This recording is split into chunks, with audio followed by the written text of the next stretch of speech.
Hola a todos, soy Verónica Albanese y en este video os presento las actividades matemáticas universales en el marco del curso en Culturación Matemática y Etnomatemática organizado por el proyecto GLOMA, Etnomatemática Globalizada para Maestros. Recordamos que desde la etnomatemática se considera la matemática como una construcción de la humanidad. El desarrollo del saber matemático depende entonces de factores sociales y culturales. Este hecho suele ser aceptado dentro de la comunidad científica, pero no así en las aulas escolares. Al principio, la etnomatemática tenía el propósito de reconocer ideas y prácticas que se consideraban matemáticas desde el punto de vista de la academia en el quehacer de los grupos culturales. Pero después se vio que había gran diversidad dentro del quehacer matemático de los grupos culturales.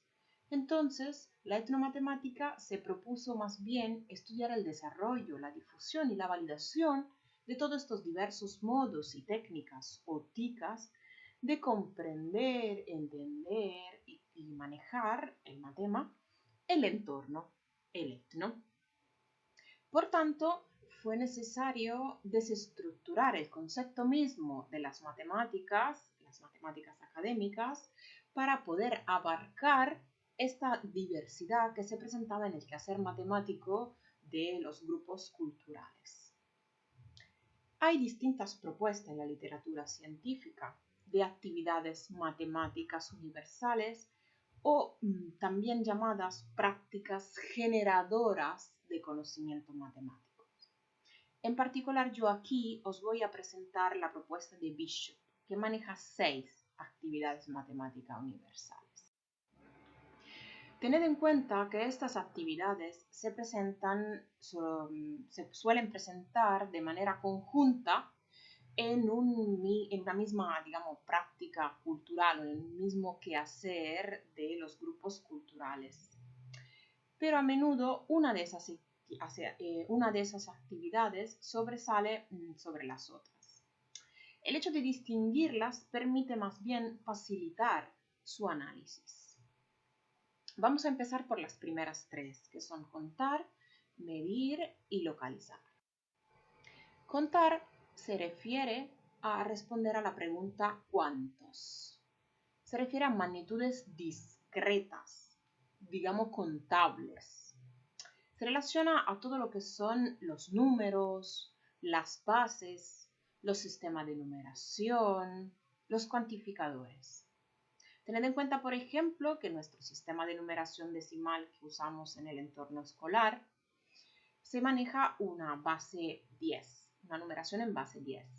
En el ejemplo de la diapositiva, por ejemplo, de la numeración maya, se maneja una base 5. Es importante también destacar que esa actividad de contar se suele a veces relacionar con una actividad previa de clasificar, como es el caso de la numeración indígena de los pueblos originarios de Costa Rica, como son los cabécares o los bribris. Ellos primero clasifican, distinguen en clases los objetos que van a contar y después utilizan unos cuantificadores diferentes según el tipo de objeto que se está contando.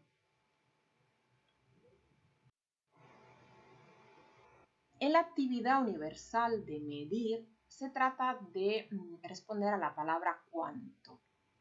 Ojo que aquí estamos hablando de magnitudes continuas.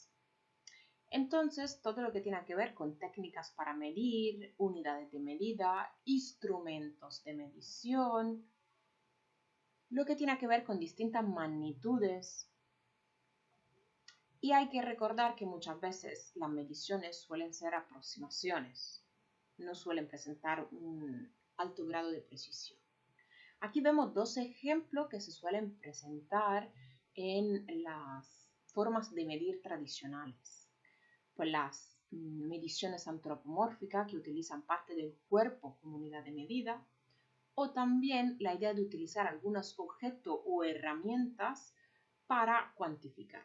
Aquí a la izquierda vemos cómo la pulgada, el palmo, el codo, la brasa, el pie o el paso pueden ser unidades de la magnitud-longitud, mientras a la izquierda vemos cómo, por ejemplo, las canastas pueden ser unidades de medida para la magnitud-capacidad, para cuantificar, por ejemplo, los frutos de la recolección en la agricultura. Tened en cuenta que en el taller de la medición de mis abuelos vais a trabajar con profundidad esta actividad matemática universal.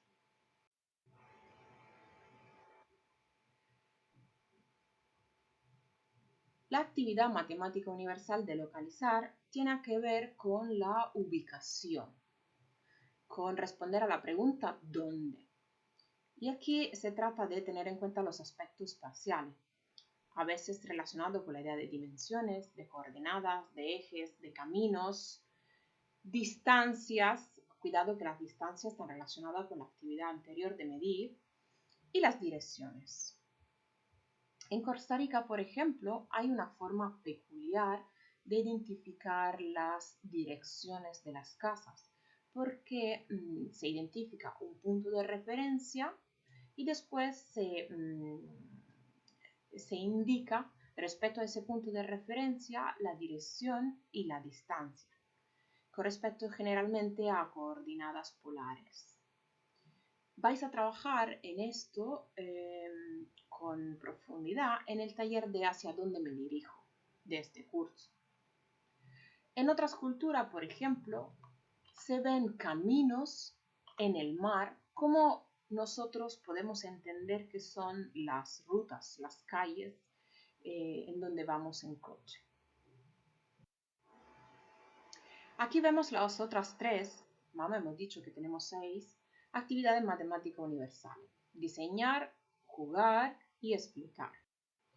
En la actividad matemática de diseñar se trata de los aspectos geométricos, de formas y de sus propiedades, de las regularidades, de los dibujos, de las representaciones, de las abstracciones, pero también de las transformaciones. Por ejemplo, en la construcción de figuras geométricas para los fundamentos de una casa, puede ser analizado cómo los albañiles construyen rectángulos utilizando una técnica muy distinta de la que se suele presentar en las aulas. O también en las danzas se suelen presentar en la coreografía, por ejemplo, distintas figuras geométricas en una concepción un poco distinta de la que se maneja en la escuela.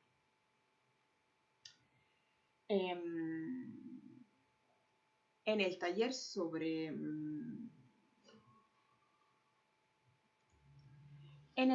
sobre patrones con armonía vais a trabajar en particular pues, las transformaciones geométricas y entonces esa actividad matemática universal. Después tenemos la actividad de jugar, en donde se suelen considerar pues, los reglamentos y los aspectos matemáticos relacionados con los juegos, pero también con las estrategias, con la predicción, con el azar, con las apuestas. Entonces, todo lo que tiene que ver con las reglas, los procedimientos, la competencia o la cooperación, que se suelen presentar sobre todo en las actividades de jugar, se consideran en esta actividad matemática universal. En particular, en el taller sobre ganar o perder, de qué depende, vais a trabajar aspectos relacionados con esta actividad matemática universal. Finalmente tenemos la actividad matemática de explicar, que suele responder a la pregunta ¿por qué? Se trata de buscar similitudes y semejanzas en el entorno, en el mundo, y de exponer esas conexiones. Todo lo que tiene que ver con la cosmogonía, con la lógica y con las demostraciones y la forma de utilizar el lenguaje para ello está relacionado con estas actividades. Los pueblos indígenas de Costa Rica tienen, por ejemplo, una propia cosmovisión del mundo que explica la relación entre las distintas entidades, visible o invisible, que ellos consideran que viven en el mundo.